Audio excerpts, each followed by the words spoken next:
Hey everyone, and welcome to The Explainer. Today, we are taking a really close, detailed look at a highly anticipated release that is, quite frankly, redefining Japanese horology. We're talking about the totally new Grand Seiko Ushio 300. Now, Grand Seiko has rightfully developed one of the most passionate and dedicated followings of any watchmaker in the industry, and a lot of that is because of their unbelievable dedication to craft in every single detail. But for all their perfection, there were a few lingering requests from their incredibly vocal fan base, and today we're going to see exactly how Grand Seiko answered the call. Okay, let's dive into this. What exactly does the perfect luxury dive watch look like to a hardcore Grand Seiko collector? If you've spent any time reading the comment sections on social media posts about the brand over the last few years, you'll know the fans have been relentlessly asking for two very specific things to reach that absolute pinnacle of perfection. These were the two biggest demands, hands down. First, can we please get some on-the-fly micro-adjustment on the bracelets? And second, when are we going to get a more wearable dive watch that isn't north of 43 millimeters in diameter? Now, it sounds simple enough, right? But trying to balance the intricate mechanics of Grand Seiko's legendary movements with a smaller footprint and an upgraded clasp is a massive, massive engineering challenge.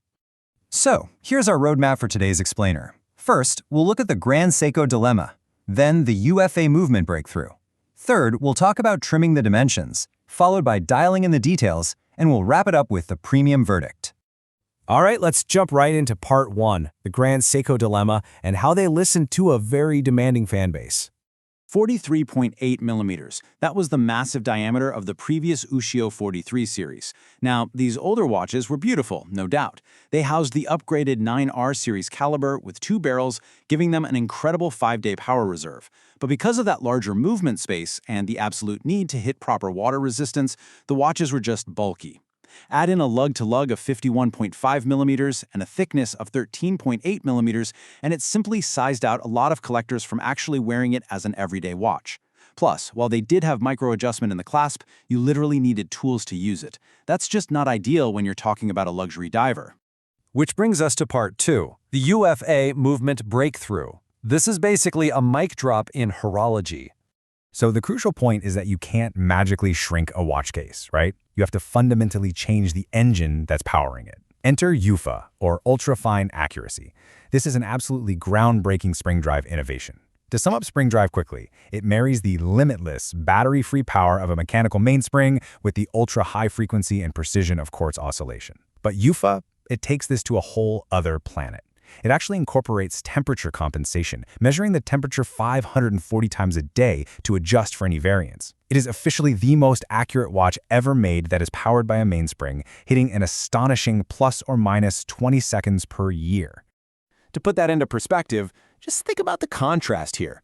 When you stack the jaw-dropping accuracy of the spring drive NUFA up against a standard Swiss chronometer, it's almost unfair. The NUFA movement is more accurate over the span of an entire month than a standard Swiss chronometer is in a single day.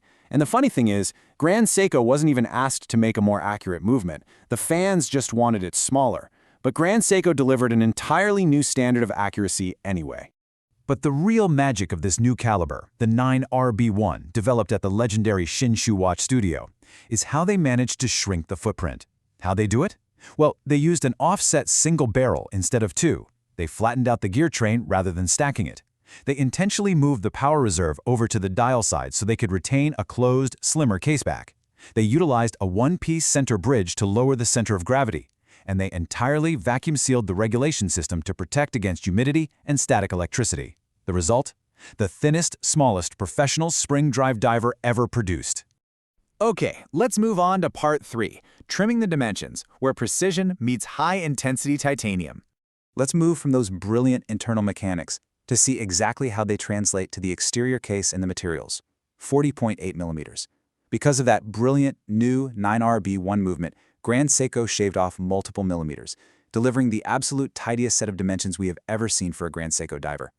We are now looking at a 40.8 millimeter diameter, a highly wearable 48.5 millimeter lug-to-lug, and a significantly trimmed case height of just 12.9 millimeters. This means it finally wears beautifully as an everyday piece.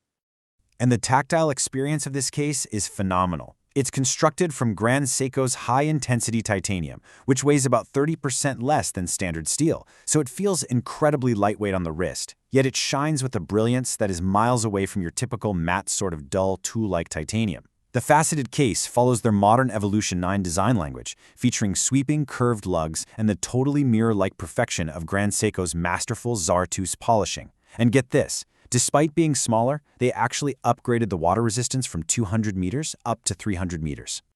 Now, what's really interesting about this new setup is how Grand Seiko finally answered the clasp dilemma.